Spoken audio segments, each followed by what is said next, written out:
West Coast Cookbook and Speakeasy with Chef Justice Putnam. Netrootsradio.com.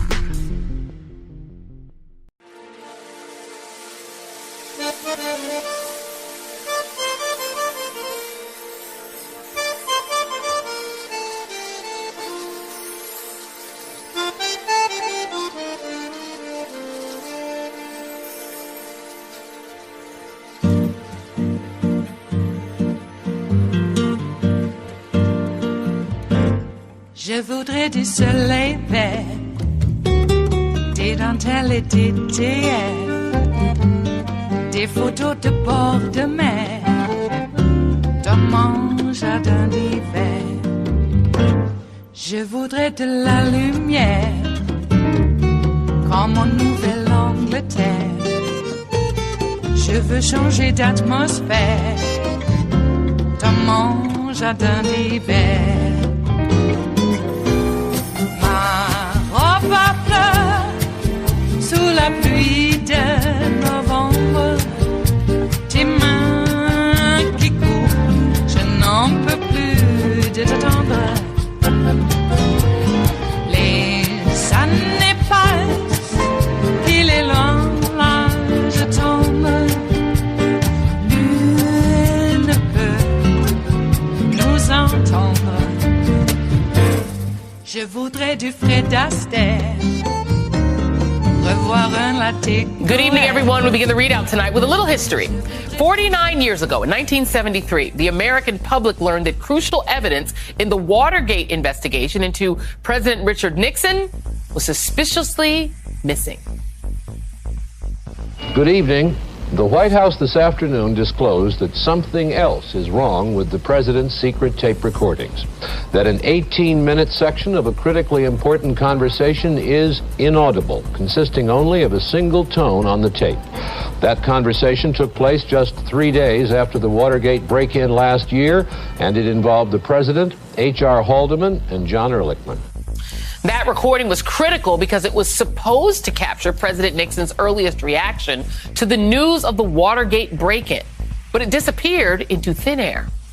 Conveniently for Nixon, it was supposedly erased by his personal secretary, Rosemary Woods, who claimed that she did so by accident with an errant foot pedal. Needless to say, the missing 18 and a half minutes suggested a cover-up, and it was one of the many contributing factors to Nixon's eventual downfall.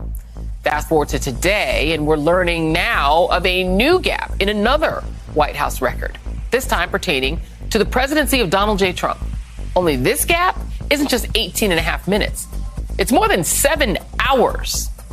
The Washington Post is reporting today that internal White House records from January 6th show a gap in Trump's phone records of 7 hours and 37 minutes, including the period when the Capitol was being violently assaulted. That sprawling gap, which spans from 11:17 a.m. to 6:45 p.m., represents the most crucial time frame for congressional investigators who were trying to piece together what Trump was doing while his supporters overwhelmed police and occupied the Capitol. These White House records are not just incomplete. The gap suggests staggering and potentially willful omissions, given what we already know. For instance, public reporting has established that Trump spoke with at least 3 Republican lawmakers that afternoon, including Senator Mike Lee, Senator Tommy Tuberville, and House Minority Leader Kevin McCarthy. But none of those conversations are accounted for. No surprise, the Select Committee is now investigating a possible cover-up of the official White House record from January 6th, according to one member of the panel. Additionally, they're looking into whether Trump communicated that day through back channels, phones of aides, or personal disposable phones known as burner phones. While the omissions from the record are significant, what the log does actually show is also quite damning. Most of the names that are included are the very people at the center of Trump's effort to steal the election. People like Steve Bannon, Jim Jordan, Josh Hawley, and Rudy Giuliani, among others who continue to stonewall the Select Committee's probe.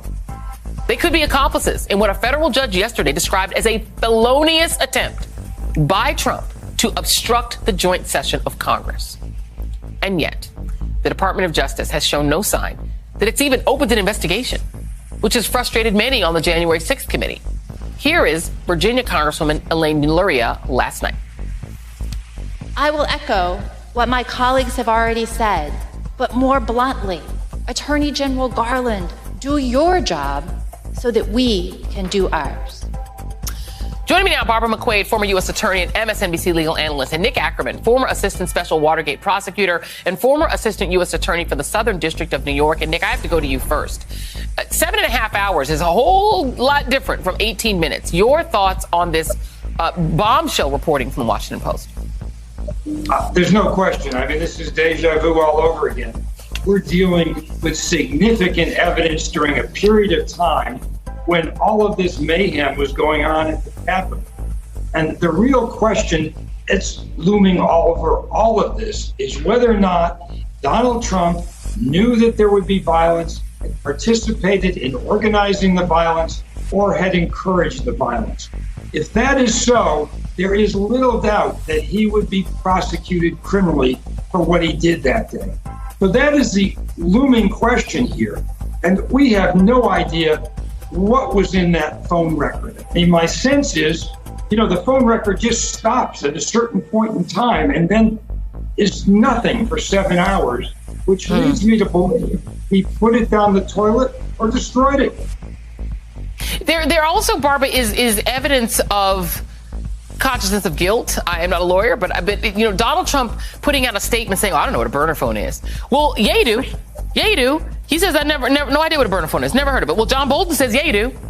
In an interview Tuesday afternoon, former National Security Advisor John Bolton said he recalls Trump using the term burner phones in several discussions and that Trump was aware of its meaning. Bolton said he and Trump have spoken about how people use burner phones to avoid having their calls scrutinized. He knows what it is. He apparently used them. If you're a prosecutor looking at this evidence, can you see how Merrick Garland could look at all of this and say, nothing? Well, your notion of consciousness of guilt is right on, Joy. This is a classic example of it. So a burner phone is a phone used by drug dealers and other criminals. It's a prepaid, disposable phone that you can use when you don't want a call traced back to you. So you use it and you get rid of it when you're done. So did he use a burner phone? We don't know. But this statement that I don't know what a burner phone is one of those things of, you doth protest too much, when you've got John Bolton who say, yes, he did. He did use that phrase all the time. So when he's saying this, he's trying to distance himself from even knowing what this thing is. And I think, as you say, sometimes that can be used as consciousness of guilt. Denying even knowing what this thing is an effort to downplay the possibility that he's using one. So it's a really interesting thing. But with regard to your question regarding Merrick Garland, I know there's great frustration that charges have not yet been filed, and there's not even an overt indication that there is an investigation going on. I agree that if I believe that to be true, I too would be outraged. And I certainly don't have any inside information, but I can't believe that the Justice Department is not investigating here.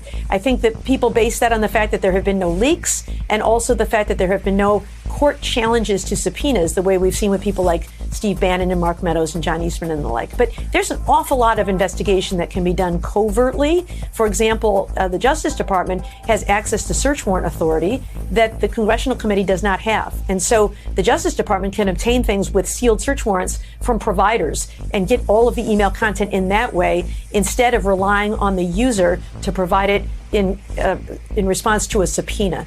So I think that it's quite possible and even quite likely that the Justice Department is investigating here. And I take Merrick Garland at his word when he says that they will investigate anyone at any level, whether we're at the Capitol or not on January 6th, who is responsible for this assault on our democracy. Right, because it's a coup. Excuse me. Let me go back to just some of the people that Donald Trump has acknowledged that he did speak with. It's a long list. It's Steve Bannon, it's William Bennett, the people that you would expect. It's Rudy Giuliani, Sean Hannity, Katie McEnany. You can go all the way down. And just stay with you for a second, Barbara. Would this be a case where the Justice Department would go down this list of people that they know that Donald Trump did speak with and try to backfill and figure and get their phone records? Like, how would you go back and piece together who he might have been speaking with? Because this is who we know he spoke with. We just don't know whether there were any other lawmakers he spoke with. There are stories that talk about Ted Cruz's involvement. Ted Cruz and Josh Hawley were intimately involved in this congressional side of objecting to the electors, which was exactly John Eastman's plan as laid out in his memo. They were following the playbook that John Eastman laid out. There's so much here that's circumstantial that suggests that lawmakers knew what was happening, that Trump's aides knew what was happening, that maybe Mark Meadows knew what was happening, that maybe Clarence Thomas's wife knew what was happening. They all seem to have the same information, Barbara. I don't see how everyone could have come to the same idea about how to steal the election and not talk to each other. Is there any way that a prosecutor could look at that set of facts, that all these senators seem to know what is going to be done? Eastman has written it down in a memo, and everyone's acting the same way, but they somehow don't know and aren't talking? That doesn't make sense. Yeah, I think that's one of those situations where the prosecution would try to prove that there is a conspiracy, and different people had different input and different roles and different participation, but they were all on the same page and part of the same agreement. And there's law that says a conspiracy may be proved that it was not just an explicit agreement, but it can be an implicit agreement. You don't have to all get together in the same room and sign a document that says, here's the agreement, as long as they're all on the same page and they have the general gist of the same plan. And it does appear that that's what happened here. And as for this absence of phone records, the absence of phone records does make the prosecutor's job substantially harder here. You know, one of the values of having a list like this is you can see who all the calls were, and then you can go talk to those people about the subject of the conversation.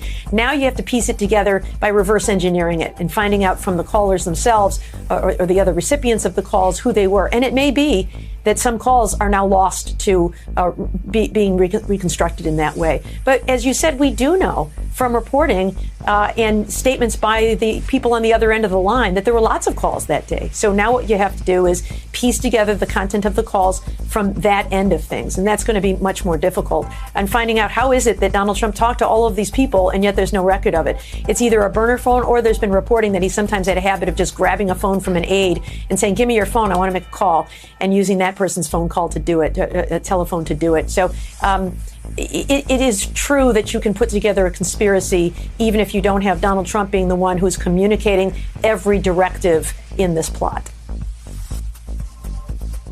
It is Wednesday, the 30th of March of 2022, and you are in West Coast Cookbook and Speakeasy. I am your chef de cuisine, Justice Putnam. Gunner the English Bulldog is our snoozing sous chef.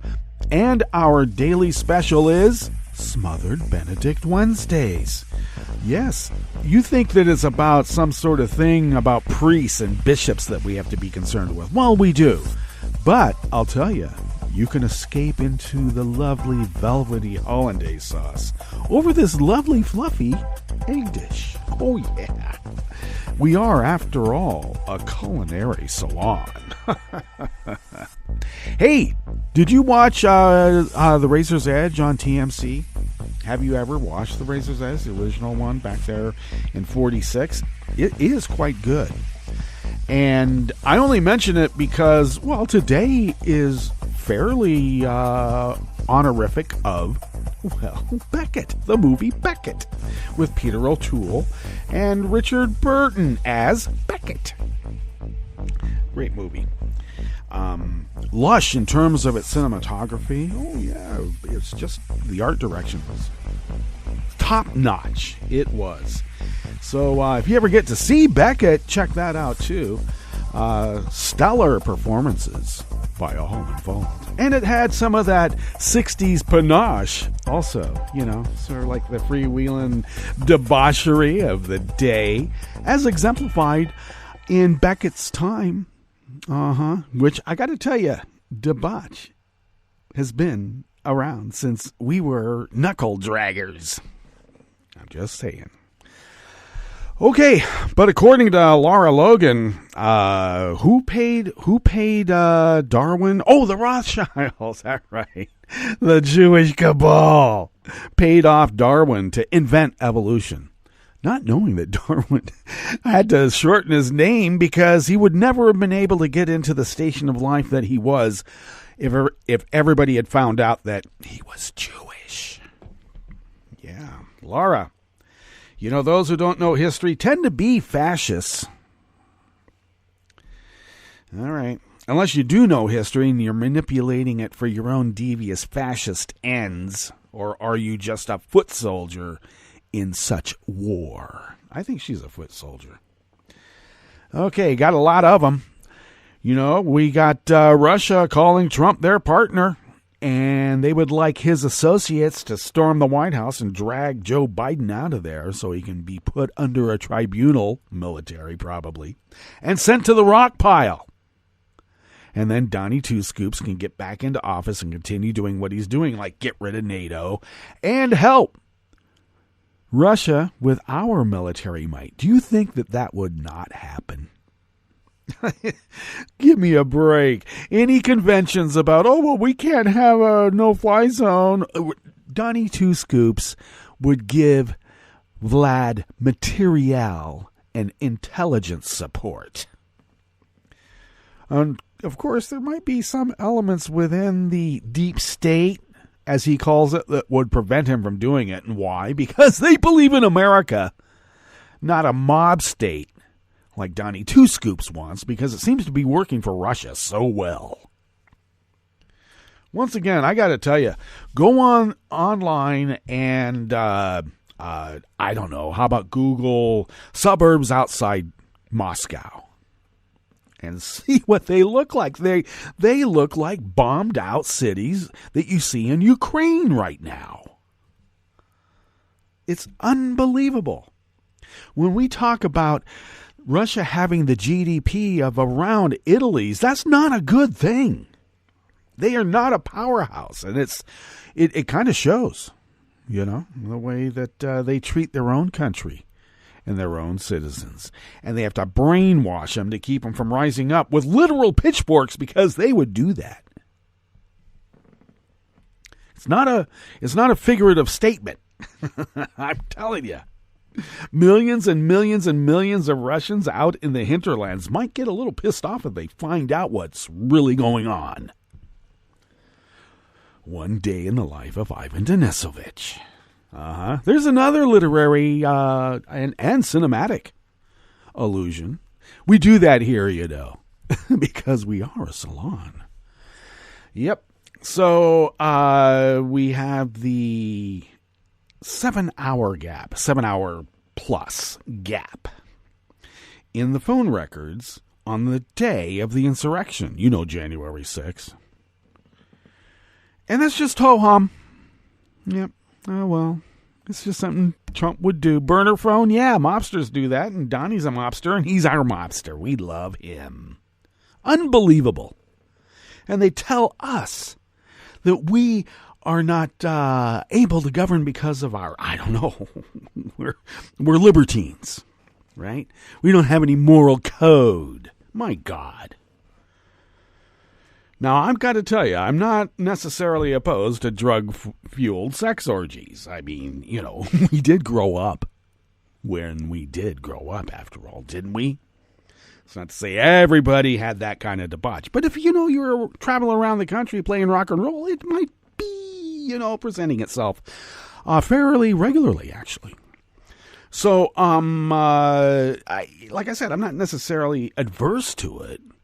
I just don't like the hypocrisy of these ghouls saying, oh, well, I don't want people going into a bathroom if they don't know what they are. What? What kind of sicko are you? And this whole thing about a pedophile cabal, I got to tell you, I'm getting a little bit more and more concerned about that right now.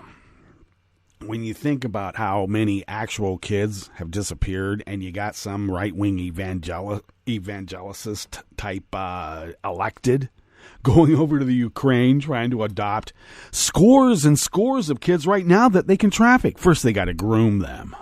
Grooming. I just love this. I mean, you would expect mobsters to come up with that kind of rhetoric and turn it around on the local priest, for instance. So the priest is grooming. Well, maybe that's a bad example, actually. Because you can't even go to a Southern Baptist minister, because that's even worse.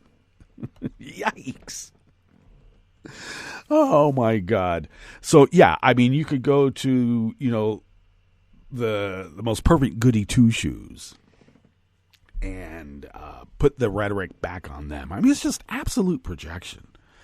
And since we know it's projection, I think that we better start looking for these kids. And how do you look for these kids? I would follow the money of anybody who says, we got to save the children. And I'm looking at you, Ron DeSantis, too. You know, he already has a history of, partying with pretty little young things. I know, just because they're juniors and seniors and in high school, freshmen in college, doesn't mean that they're actual adult girls. Okay, come on. Everybody goes, oh, but they were older. They were older little girls. Really? Okay, that makes it better. What's a 30-year-old partying with high school juniors and seniors with alcohol involved? I want to know. And now he's all concerned about, we got to make sure. I think what he wants to be sure is that he doesn't get fooled himself, because there are people who would react quite violently when they find out about that. At least that's sort of a history involved. I don't know, maybe he's just trying to save himself from a murder charge. Or does he even care? Because there would never be one brought against him anyway, because he's got that law enforcement locked down. And probably those guys would like to go out and have a killer elite squad take care of business anyway. Wouldn't put it above them. It's not as if they've never done it before. Okay? And I don't mean just going out and killing trans women. Or roughing them up.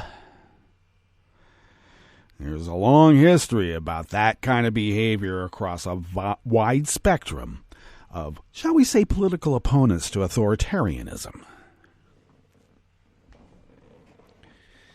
All right.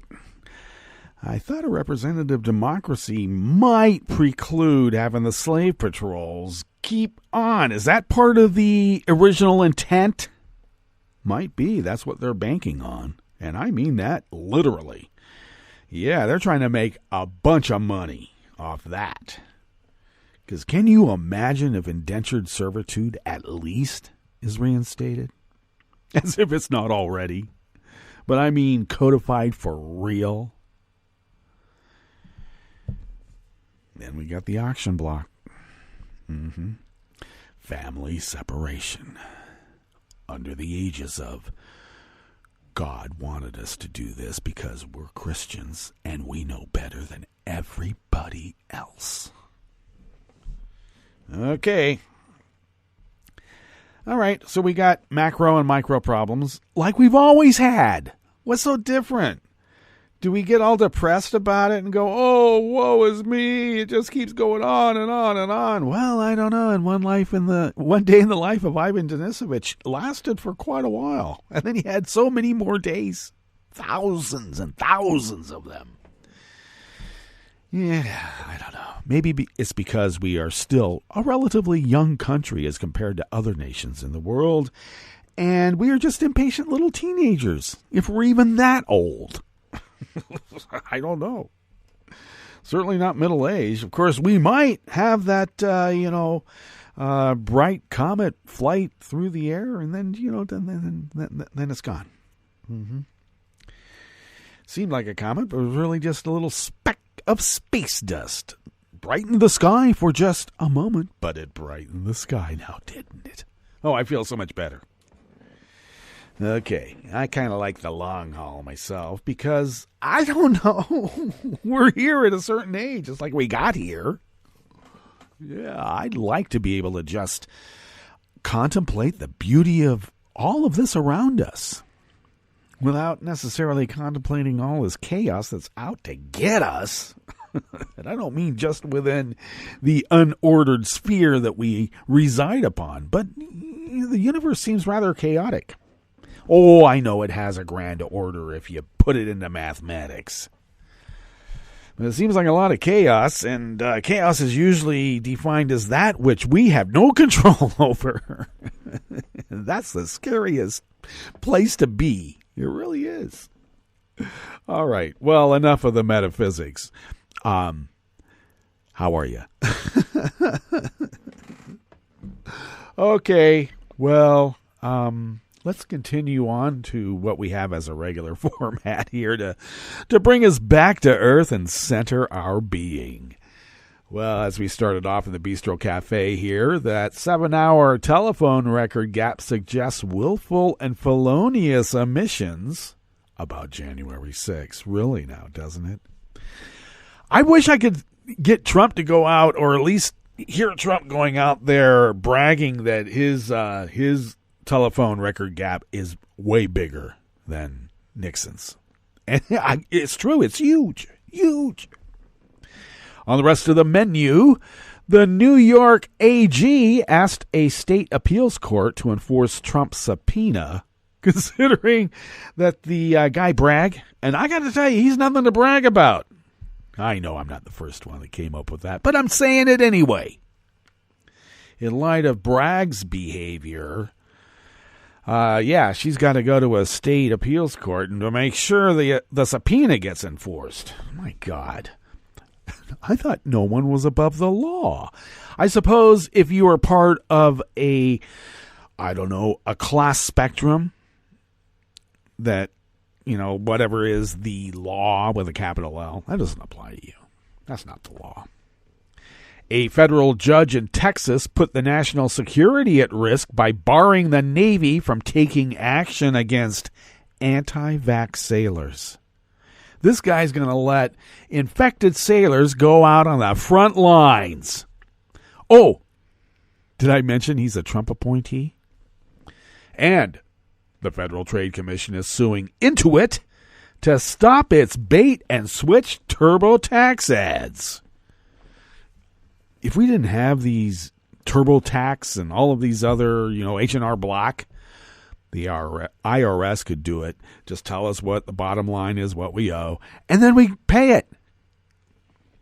But no, everybody's got to get their hands in the kitty. They got to have a taste. After the break, we move to the chef's table, where an Ethiopian court ordered an Ethiopian journalist released on bail after being imprisoned for 4 months without charges. And Poland finally held a state funeral for award-winning composer Krzysztof Penderecki after a 2-year delay due to COVID restrictions. All that and more on West Coast Cookbook and Speakeasy. Bon appetit.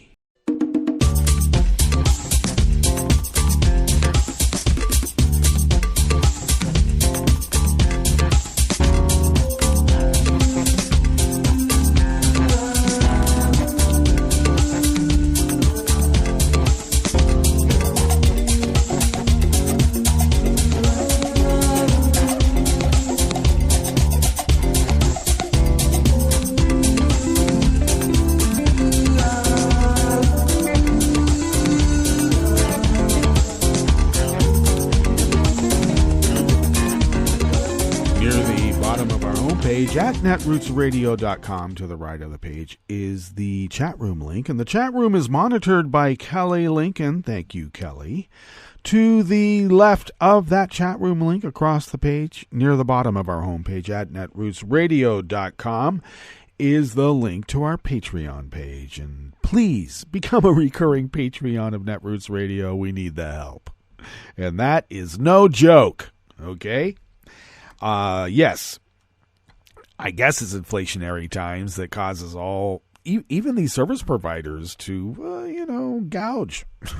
I guess they have to, apparently, to survive. Anyway, we want to be able to pay our bills because that's how honest we are. We pay our bills. And we have found that the simple act of paying our bills allows us to pretty much fly under the radar and continue this powerhouse of resistance against dark forces arrayed against not only the United States of America, but representative democracy around the world. Yep, and it ain't the Rothschilds doing it, I gotta tell you. Okay? Nope. You got some goose steppers with their stiff arm salute, and that ain't the Rothschilds. And anyway, if you could become a recurring Patreon of Netroots Radio, and if you could afford to send us, how about what you might spend on an espresso-type coffee drink? If you could send those funds to us once a month, it really does help us, mitigate those bills. Even though, I got to tell you, the bulk of how we pay for things here comes out of our own wallets because, well, I guess we deem it important, don't we? We do, and it's just the way of things. We're not Matt Gaetz, where apparently you can just get all sorts of money for being Matt Gaetz. Gee, if we had registered Republicans, they would have recruited us because we were so debauched. Now, we think it's like keeping us from doing the right thing because of how debauched we were back in the day. I'm not talking about you. And I wasn't that debauched. I'm just trying to make a point. Anyway, doing the right thing, apparently, in this economic system is not a paying gig. A lot of times you gotta dig into your own wallet to do it. And we are perfectly willing to do so, but it really does help when we have help. I guess I gotta admit that we're asking for help, which we do every day. At least 5 days a week on this show. Okay. I'm sorry that you have to put up with it. I could never busk, all right? I could never play on a street corner with the guitar case opened up. I just couldn't do it. I had to be in a venue. So it may become or seem tedious to listen to this day after day after day, but I have to make the appeal because the truth is, times are tough. They are. Anyway, all the whining aside, people have been so generous in encouragement and financial help that really we're not complaining. We're just stating the facts. There's a lot of price gouging going on out there, and they're making excuses to do it. But we can't really fight it too much. We got to pay. I guess that means they have us by the you-know-what. Okay, well, enough of that whining. Thank you anyway for your generosity, and thank you to those of you who might consider doing so when things aren't so tough. Boys, keeping us locked down now, aren't they, with a lot of distractions? I wonder why.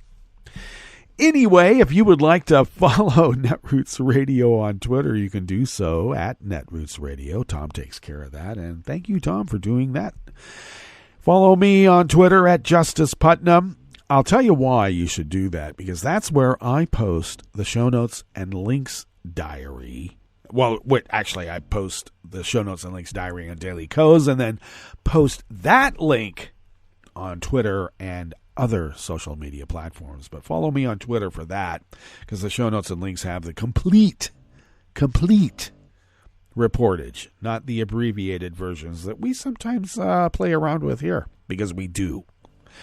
You can follow the show on Twitter at Cookbook West and pick up podcasts by way of Spreaker, Stitcher, TuneIn, iHeart, YouTube, iTunes, wherever podcasts can be found. And, of course, West Coast Cookbook and Speakeasy can be found at the Internet Archive along with the rest of the Netroots Radio Library at archive.org. Alrighty. This first offering here is out of the Associated Press. I've been relying on the Associated Press for a lot of stories lately because Reuters is still associated and partnered with TASS. Yeah, Russian state media. I'm a little concerned about that. You might be a fifth columnist. Some people might have heard this on social media. But, hey, sometimes we try the jokes out there and sometimes we try them out here. But, yeah, you might be a fifth columnist if you're more concerned and upset with Joe calling Vlad a butcher, okay, than Vlad calling on Trump's maggots to storm the White House and drag Joe out. And then Trump can go right in. He'll probably take tanks up Pennsylvania Avenue to escort him to the White House. I wouldn't put it above this guy. So, I should mention that it's out of the Associated Press by Michael R. Sisek. The New York Attorney General is asking a state appeals court to uphold a lower court ruling requiring former President Donald Trump to answer questions under oath after a civil investigation into his business practices uncovered evidence that he may have misstated the values of assets like golf courses and skyscrapers on financial statements for more than a decade. Yeah, I would say his whole freaking life. In papers filed late on Monday, Attorney General Letitia James' office said it has every right to question Trump, who is appealing the lower court ruling as it seeks to determine whether the misrepresented values shown to lenders, taxing authorities, and other business interests constituted fraud, and if so, who committed that fraud. James is also seeking to uphold a ruling forcing Trump's two eldest children, Ivanka and Junior, to testify. Both of them have been executives at their father's company, the Trump Organization. A lot of grifters in that family. Trump's lawyers argued in appeals papers filed on March 21st that the lower court judge, Arthur Engoron, failed to properly weigh constitutional and ethical concerns about James' investigation. That's shorthand for, like, we don't listen to what a black prosecutor says. In its response, James' office rejected the Trump's arguments that the Attorney General, a Democrat, had a political vendetta against Trump, a Republican, or that requiring that Trump to testify under oath would violate their constitutional rights because their answers could be used against them in a parallel criminal investigation. Mr. Bragg. While upholding the subpoenas would require the Trumps to sit for questioning, they can't be forced to provide information that could be used against them in a future or criminal case, James' office said, and are free to exercise their Fifth Amendment right against self-incrimination. As another Trump son, Eric did more than 500 times during a 2020 deposition in the civil investigation. Lawyers for the Trumps want the appellate division of the state's trial court to overturn Engoron's February 17 ruling and invalidate James' subpoenas seeking their testimony. The Trumps and James' office have agreed to pause enforcement of the subpoenas during the appeals process. Court papers indicate the appellate court will likely hear arguments in May or June. Try doing that if you're a black kid in Watts. It won't work. On Monday, in a related matter, Engoron ordered weekly progress reports from a digital forensics company that the Trump Organization hired to provide evidence to James' office, which had concerns that the process was playing out slower than expected. The company must turn over all requested evidence by April 22nd, the judge said. So they hired a company to slow walk the handing over of court-ordered records.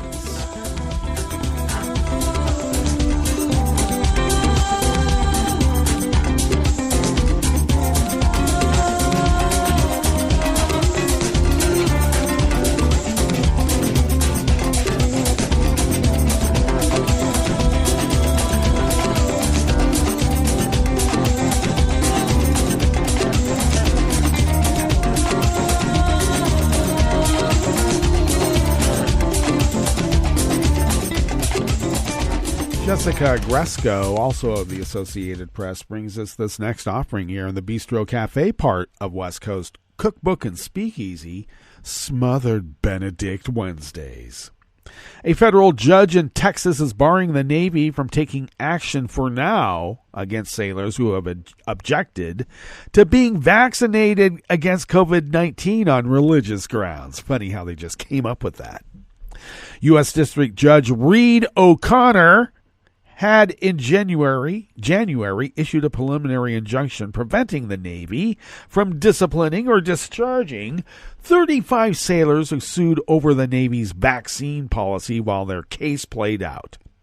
But on Monday, O'Connor agreed the case could go forward as a class action lawsuit and issued a preliminary injunction covering the approximately 4,000 sailors who have objected on religious grounds to being vaccinated. This guy is overruling generals in the field.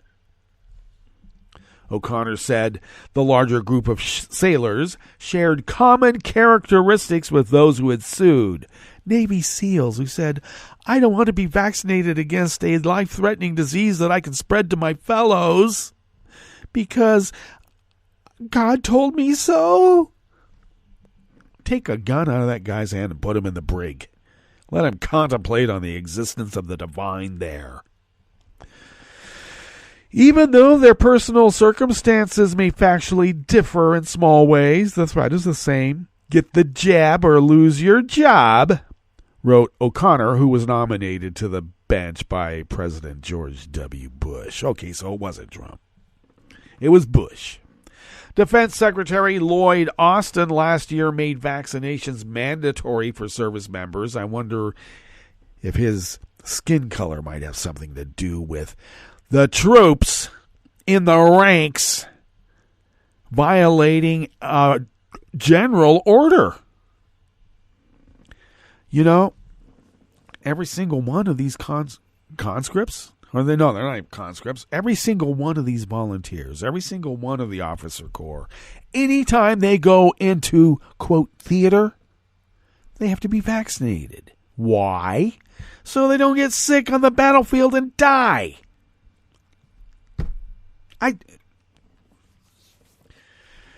Because then you got like 3 or 4 guys carrying you out, then they get killed also, not necessarily from your disease. Mike Berry, the Director of Military Affairs for First Liberty Institute, which is representing the sailors, said in a statement following O'Connor's action that, quote, "It's time for our military to honor its constitutional obligations and grant religious accommodations for service members with sincere religious objections to the vaccine." Well, you know what? They can have a desk job then. In a tent with a gosh darn biosuit. Joe Biden's administration had argued that not allowing the Navy to consider vaccination status in making assignments posed intolerable risks to Navy and mission success. Navy personnel routinely operate for extended periods of time in confined spaces that are ripe breeding grounds for respiratory illnesses where mitigation measures such as distancing are impractical or impossible. And have you ever tried putting someone on a ventilator while mortars are being dropped all around you? Try it in Kyiv. They'd have it happening there. Biden administration lawyers wrote, a SEAL who falls ill not only cannot complete his or her mission, but risks infecting others as well, particularly in close quarters, including on submarines.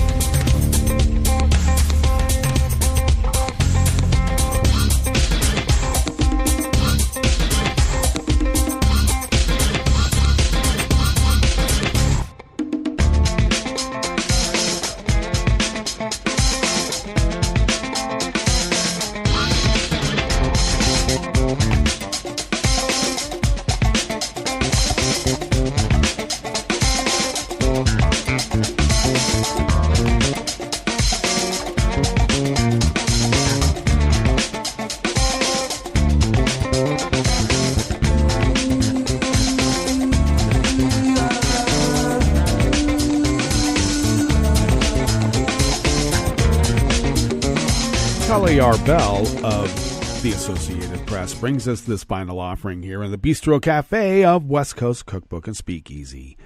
The Federal Trade Commission is suing TurboTax maker Intuit, saying its ads for free tax filing misled consumers. Intuit says it will fight the suit. The Consumer Protection Agency said yesterday, Tuesday, that millions of consumers cannot actually use the free tax prep software option. 2/3 of tax filers in 2020. 2/3. They are ineligible, the agency says, if they are gig workers or earn farm income, for example. TurboTax is bombarding consumers with ads for free tax filing services and then hitting them with charges when it's time to file. We are asking the court to immediately halt this bait and switch, said Samuel Devine, director of the Bureau of Consumer Protection, in a statement, and to protect taxpayers at the peak of filing season. The agency says Intuit has for years focused on the word free in its ads, running them during major events like the Super Bowl. The FTC has asked a federal judge to order Intuit to stop what it said were Intuit's deceptive ads during the rush of tax season, and this year's tax filing deadline is April 18th. The FTC voted 3-1 in favor of filing the suit. The FTC complaint was filed on Monday in the U.S. District Court in Northern California. All right, let's get to our break, and when we get back from that break, we will go through weather from around the world, and we will finish up with the stories that we have curated for you today. You are listening to West Coast Cookbook and Speakeasy, and we will be right back. You are listening to netrootsradio.com. Please hang up and try again.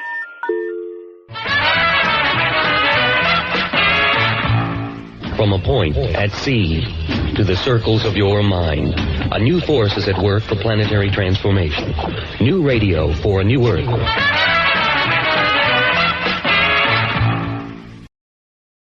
This is Take Two Movie Review. I'm Kim Lowe. This week, keeping up appearances. Sometimes the best crime movies are those that whisper rather than shout, and The Outfit is one of those. In his directorial debut, Oscar-winning screenwriter Graham Moore relies on understatement as opposed to effects or action scenes to tell the tale of a mild-mannered men's suit maker who finds himself entangled in a crime involving a powerful mobster in 1950 Chicago. The man, Leonard, played by Mark Rylance, is the sort who likes to maintain a low profile. Initially, we know little about Leonard other than he was originally a cutter on London's famed Savile Row, which is still known for its exquisite clothing for upper-income men. Somehow he's made his way to America to start over after the tragic loss of his family.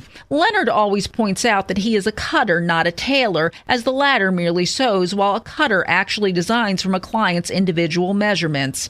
Turns out that some of his newfound customers are Irish mobsters, but as he tells his assistant Mabel, played by Zoe Deutsch, it's not his job to judge. Rather, his goal was to make them look good. This theme of appearances versus reality is key in The Outfit, culminating in a surprising reveal in the last act about one character's past life. Rylan, who's primarily a stage actor, is a master of subtlety. He slowly reveals Leonard's inner life by the way he handles his shears, smooths the cloth, or lowers his gaze when shady characters come in to make deposits in a local mob boss's drop box, which happens to be in Leonard's shop. Rylan pretty much carries this one with just a little but effective support. The Outfit is much like one of Leonard's fashion creations, understated but elegant, with the quality evident in the details. This has been Take Two Movie Review. I'm Kim Lowe. Catch up with us at TakeTwoMovieReview.com and feed us back on our channel on YouTube.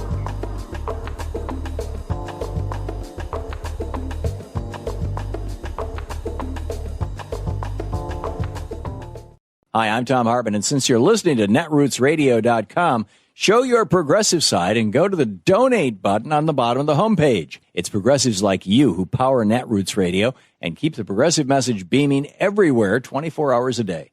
Just go to our donate button at the bottom of netrootsradio.com. Thank you for keeping progressive radio at full power.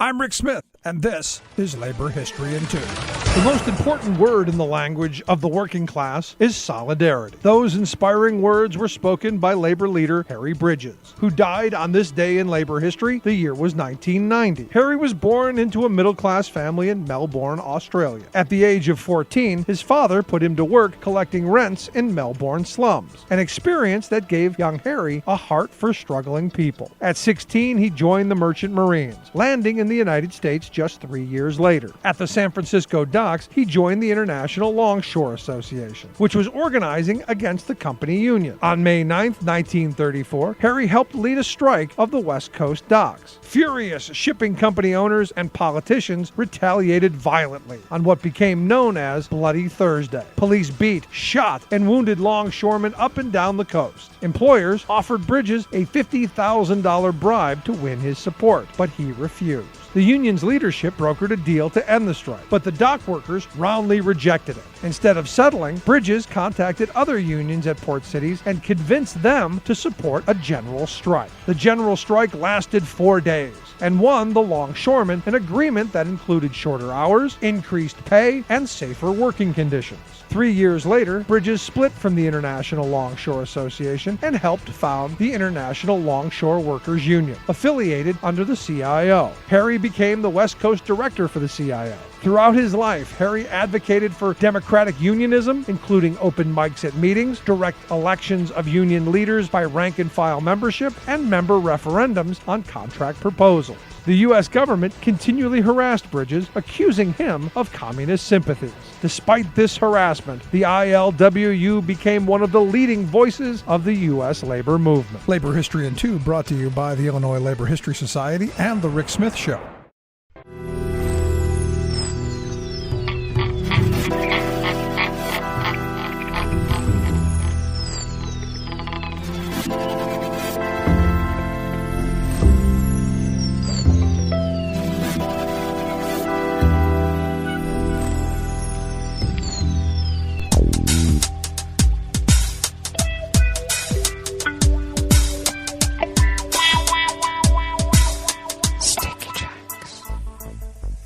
Thank you for accompanying us here to the Chef's Table at West Coast Cookbook and Speakeasy Smothered Benedict Wednesdays. We always begin, whether from around the world, along the banks of the Rogue River and the Rogue River Valley of Southern Oregon on the west coast of the continental United States of America, where it is currently 45 degrees Fahrenheit, expecting a high considerably lower than yesterday. Looks like we won't even break 60 degrees today. Looks like we'll be in the mid to upper 50s, and we'll have gusts of wind at 1 mile per hour with winds out of the north-northwest at a steady 5 to 10. Cloudy skies right now will be followed by partial clearing later, and then partly cloudy tonight with lows in the mid-30s.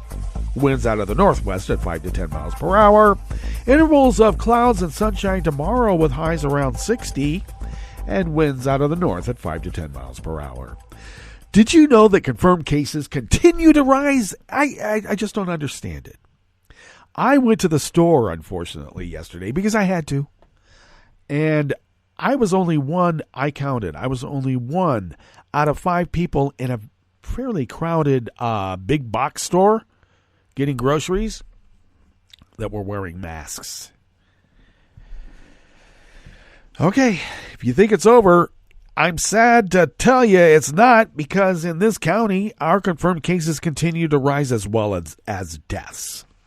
Confirmed cases now stand at 425,073, and our deceased have risen by 1 and now stands at 508.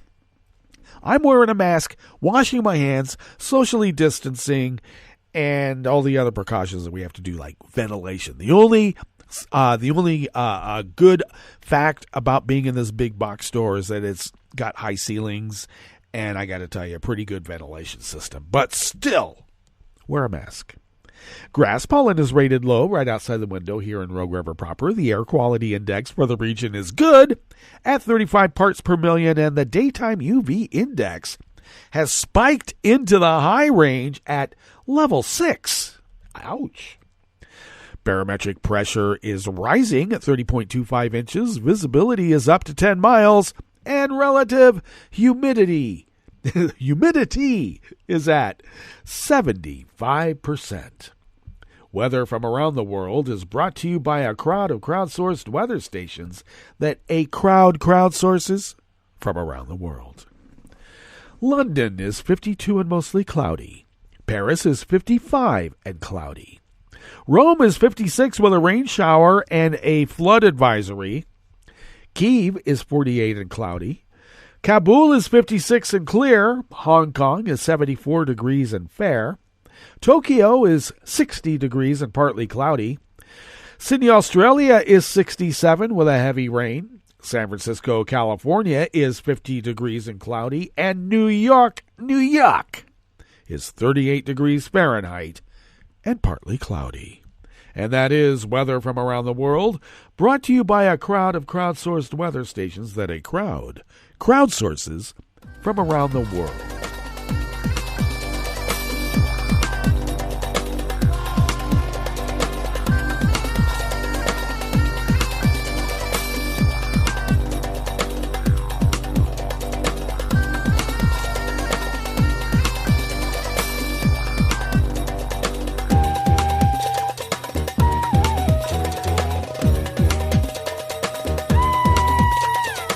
Meldrum of the Associated Press brings us this first amuse-bouche here at the chef's table at West Coast Cookbook and Speakeasy. An Ethiopian court has ordered Ethiopian journalist Amir Aman Kiaro to be released on bail after being imprisoned for 4 months without charges. A judge in the capital, Addis Ababa, said on Tuesday, granted bail to Kiaro while prosecutors determined whether or not to press charges against him. Kiaro remained in custody while bail procedures were being followed before his expected release. They always drag that on forever. Kiaro, a video journalist accredited to the AP, was detained on November 28th in Addis Ababa under the country's war-related state of emergency powers. Kiaro is accused of serving the purpose of what the government has classified a terrorist group by interviewing its officials.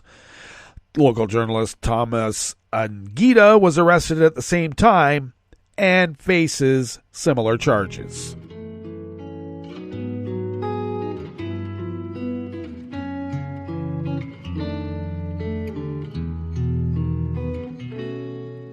Je te donne, c'est mon amour pour la vie entière. La promesse de me trouver à tes genoux. Aussitôt que tu m'appelles, rester toujours fidèle. C'est tout, c'est tout. Je te donne tous mes printemps, mes étés de mer. Mes automnes, quand les feuilles tombent partout. Si ce n'est pas une bonne affaire, je te donne tous mes hivers. Associated Press staff bring us this final amuse-bouche here at the chef's table at West Coast Cookbook and Speakeasy. The ashes of Poland's award-winning composer and conductor Krzysztof Penderecki was laid to rest during a state funeral filled with his music yesterday, Tuesday, after a 2-year delay brought on by the pandemic. Poland's President Duda, Penderecki's widow Elżbieta, their daughter, son, and granddaughter, along with musicians, artists, and throngs of Polish citizens, attended the burial in the southern city of Krakow.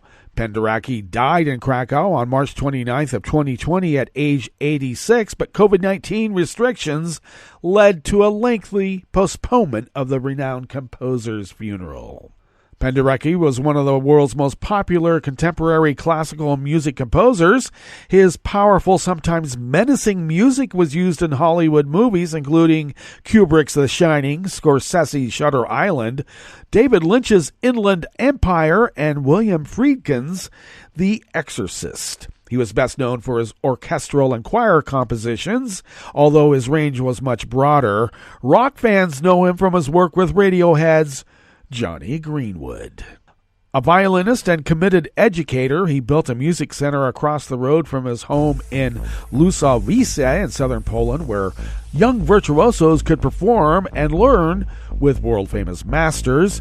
His house was surrounded by a park of trees and plants that had to be brought from the distant corners of the world where his music was played.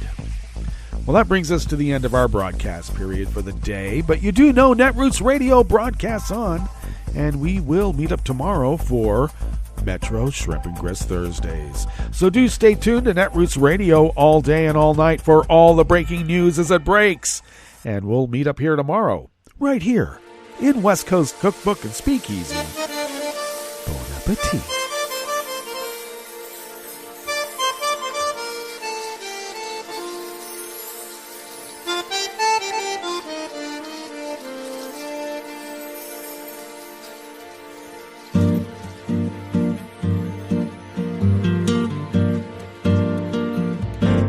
Je voudrais du soleil vert, des dentelles et des théières, des photos de bord de mer, dans mon jardin d'hiver.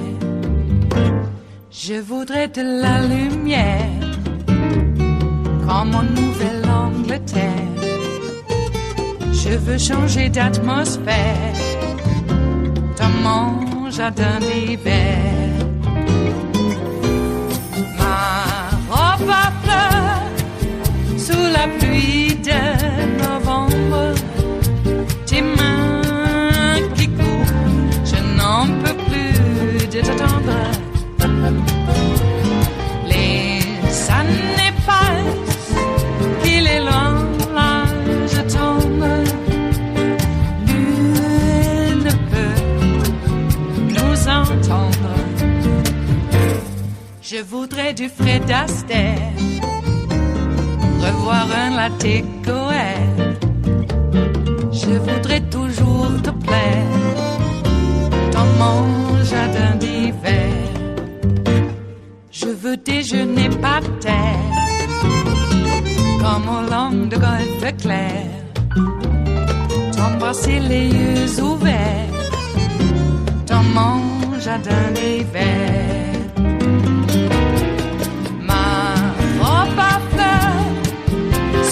Pluie de novembre, tes mains qui courent, je n'en peux plus de t'attendre. Les années passent, il est loin, là je tombe. Nul ne peut nous entendre. Ba-da-da-dum-di-da-dum. Ba-da-da-dum-di-da-dum. Ba-da-da-dum-di-da-dum. Dans mon jardin d'hiver. Ba-da-da-dum-di-da-dum. Ba-da-da-dum-di-da-dum. Ba-da-da-dum-di-da-dum. Dans mon jardin d'hiver. Dans mon jardin d'hiver. Dans mon jardin d'hiver.